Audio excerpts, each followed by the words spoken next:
আসলে আমাদের যুব ক্রীড়া মন্ত্রণালয়ের পক্ষ থেকে আপনারা সবাই জানেন যে আসলে আমাদের যুব সমাজ এবং খেলাধুলা এটির সাথে একটি নিবিড় সম্পর্ক রয়েছে এবং সেই নিবিড় সম্পর্কটাকে আরও গভীর করার জন্য আমাদের মাননীয় প্রধানমন্ত্রী ইতিমধ্যে আমাদের যুব উন্নয়নের জন্য এবং আমাদের খেলাধুলার জন্য যে কার্যক্রমগুলো হাতে নিয়েছি যা ইতিমধ্যে আপনাদের সামনে দৃশ্যমান হয়েছে।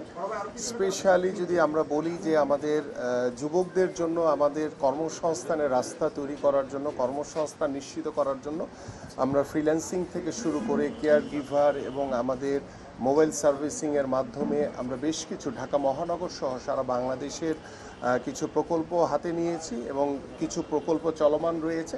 সেগুলো যাতে সঠিকভাবে প্রতিষ্ঠিত করা হয় বা সঠিকভাবে বাস্তবায়ন হয় সেই বিষয়গুলো নিশ্চিতের জন্য আমরা ইতিমধ্যে আমাদের জেলা প্রশাসক মহোদয়গণ যারা রয়েছেন, বিভাগীয় কমিশনারগণ রয়েছেন, তাদেরকে আহ্বান করেছি। সময়ের সাথে সাথে দেখা দেয় নিত্য নতুন প্রয়োজন, রেডি থাকতে হয় প্রতি মুহূর্ত। তাই এলো ইনোভার, যেন আপনি লাইফে থাকেন রেডি প্রতিদিন। Innova, designed for now. যে আপনাদের সাথে আমাদের একটি যোগসূত্র এমনভাবে তৈরি হবে যে সূত্রের মাধ্যমে যাতে আমরা প্রত্যেক